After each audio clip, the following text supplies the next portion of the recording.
And this is the National. Is your bank financial advisor really working in your interest? It could all depend on how you spell it. The industry's been able to incorporate titles that don't mean anything under the law. Questions arise over how well the authorities screen airport employees. As many employees have told me before, security is a joke at Montreal Airport.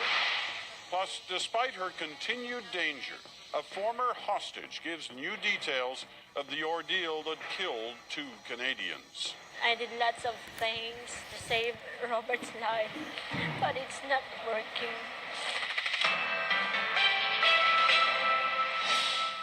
On paper, they sound impressive. They need to because your money is at stake.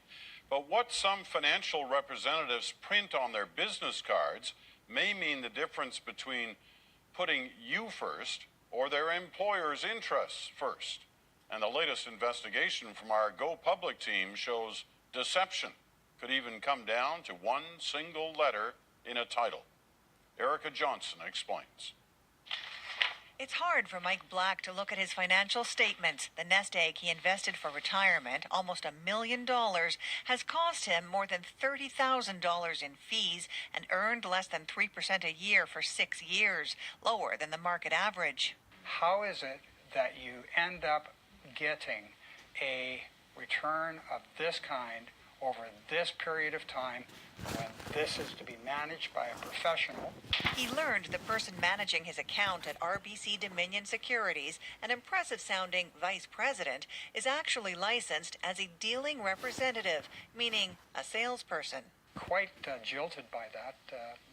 It's just kind of like, wow. Turns out the titles used by financial professionals are largely unregulated.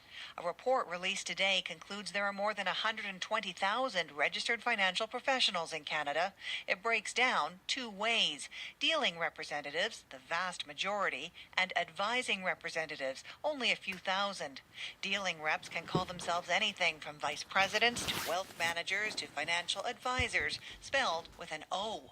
But only advising reps have a legal responsibility to act in a client's best interest. Financial advisors in this category spell it with an E. The industry's been able to incorporate titles that don't mean anything under the law. There's no such thing in Canada as an advisor spelled OR under any of our securities acts. So people are completely in the dark. 2 years ago, financial regulators anonymously shopped around and found 48 different titles being used by salespeople. For instance, at RBC, tellers now have the title Client Advisors with an O. A branch manager tells Go Public those client advisors are often young people who took an online course to sell mutual funds. When you've got advisors who are put in that position who, don't have experience and don't have the knowledge, then you're putting clients at risk. Other financial advisors tell Go Public they're salespeople too.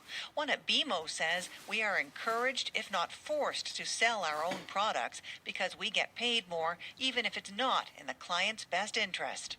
Most of the banks wouldn't comment on the titles they give their employees. RBC said it stands by the advice given to customers. Already there are calls to better regulate financial titles to clarify when the person handing out advice is a salesperson. Erica Johnson, CBC News, Vancouver. Erica and her team have been investigating sales tactics at banks for some time. Those reports are all online.